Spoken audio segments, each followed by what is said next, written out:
जय माता दी। माता रानी की कृपा आप और आपके परिवार पर बनी रहे। आज इस वीडियो के माध्यम से दुर्गा सप्तशती के 12वें और 13वें अध्याय का श्रवण करेंगे। दूसरे अध्याय भी हमारे चैनल पे अपलोड है, आप उन्हें सुन सकते हैं। और आप सबसे छोटा सा अनुरोध है, आपने चैनल को सब्सक्राइब नहीं किया तो चैनल को सब्सक्राइब कर लीजिए और कमेंट में जय माता दी जरूर लिखें। 12वां अध्याय देवी चरित्रों के पाठ का महात्म्य। देवी बोली, हे देवताओं, जो पुरुष इन स्तोत्रों द्वारा एकाग्र चित्त होकर मेरी स्तुति करेगा, उसके संपूर्ण कष्टों को निसंदेह हर लूंगी।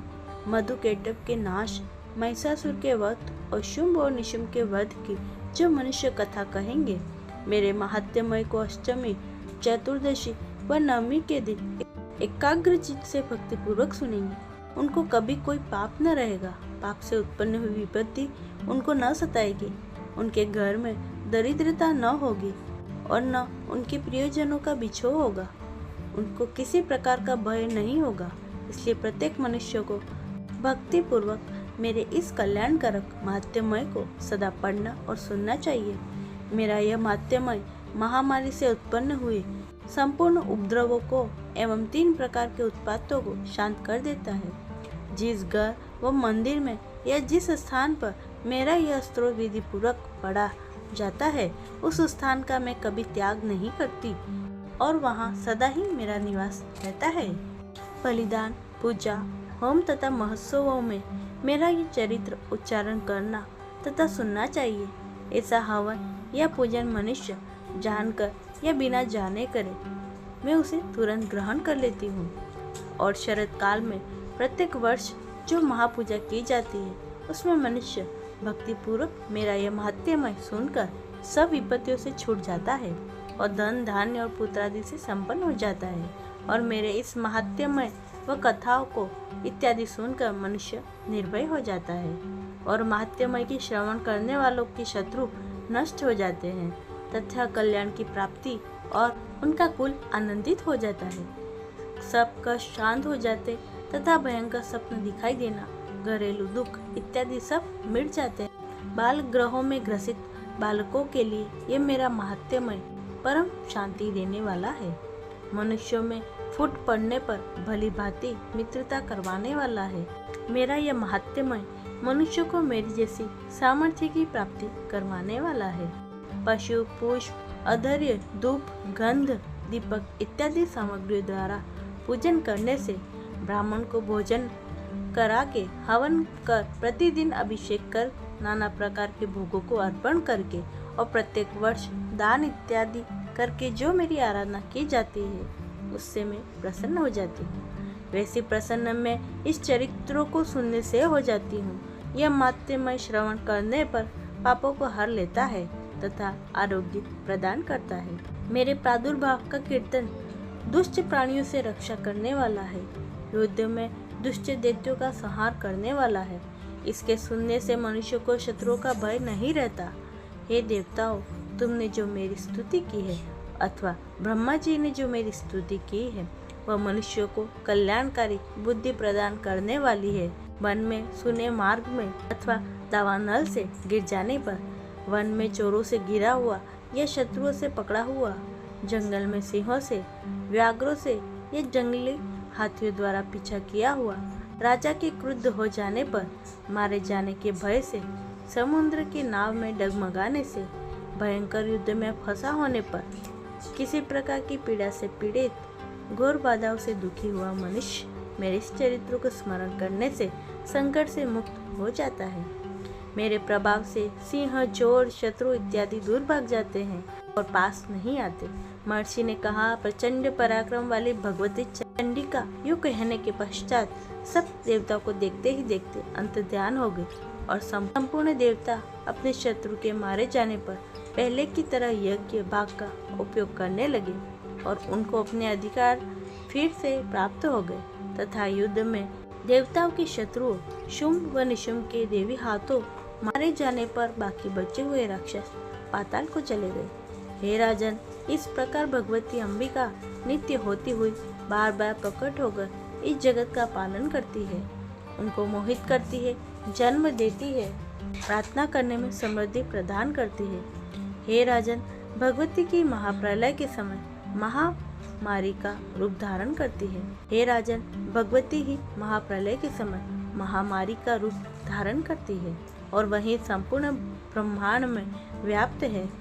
और वही भगवती समय समय पर महाकाली तथा महामारी का रूप बनाती है और स्वयं अजन्मा होती हुई भी सृष्टि के रूप में प्रकट होती है।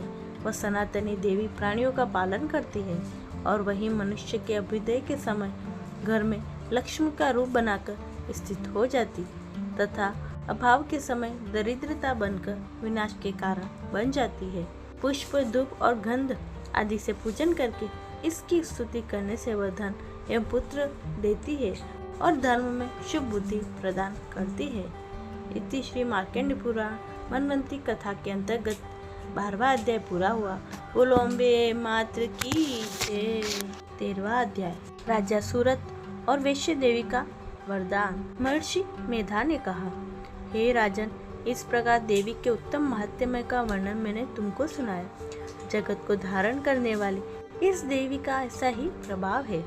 वही देवी ज्ञान को देने वाली है और भगवान विष्णु की इस माया के प्रभाव से तुम और यह वैश्य अन्य विवेक जन मोहित होते हैं और भविष्य में मोहित होंगे।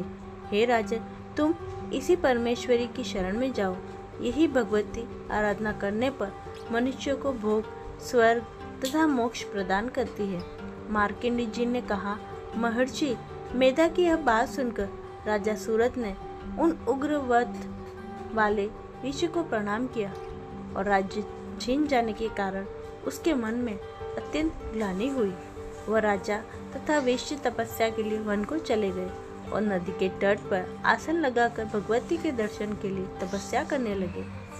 दोनों ने नदी के तट पर देवी की मूर्ति बनाई और प्रदीप तथा हवन द्वारा उनका पूजन करने लगे।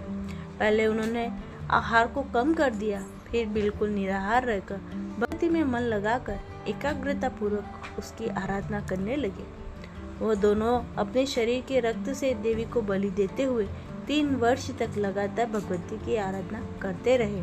वर्ष के पश्चात जगत का पालन करने वाली चंडिका ने उनको प्रत्यक्ष दर्शन देकर कहा, देवी बोलो, हे राजन तथा अपने कुल को प्रसन्न करने वाले वैश्य, तुम जिस वर की इच्छा रखते हो वह मुझसे मांगो। वह वर मैं तुमको दूंगी क्योंकि मैं तुम पर अत्यंत प्रसन्न हूँ। मार्कंडेय जी कहते हैं, यह सुन राजा ने अगले जन्म में नष्ट होने वाले अखंड राज्य और इस जन्म में बलपूर्वक अपने शत्रु को नष्ट करने के पश्चात अपना पुनः राज्य प्राप्त करने के लिए भगवती से वरदान मांगा। और वैश्य ने भी, उसका चित्त संसार की ओर से विरक्त हो चुका था। भगवती ने अपनी ममता तथा अहंकार रूप आसक्ति को नष्ट कर देने वाले ज्ञान को देने के लिए कहा। देवी ने कहा, हे राजन, तुम शीघ्र ही अपने शत्रु को मारकर पुनः अपना राज्य प्राप्त कर लोगे। तुम्हारा राज्य स्थिर रहने वाला होगा। फिर मृत्यु के पश्चात आप सूर्य देव के अंश से लेकर सार्वणिक मनु के नाम से इस पृथ्वी पर ख्याति को प्राप्त होंगे। हे वैश्य कुल में श्रेष्ठ, आपने जो मुझसे मांगा है वो आपको देती हूँ। आपको मोक्ष देने वाले ज्ञान की प्राप्ति होगी।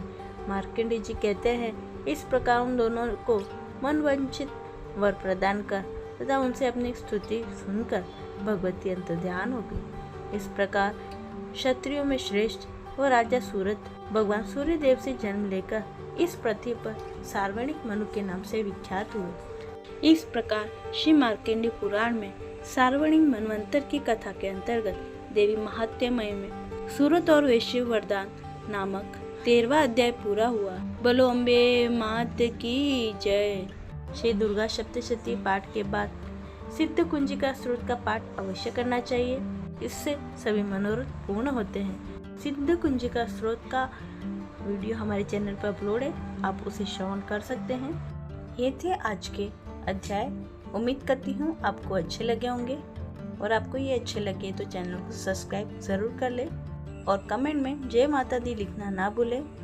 जय माता दी।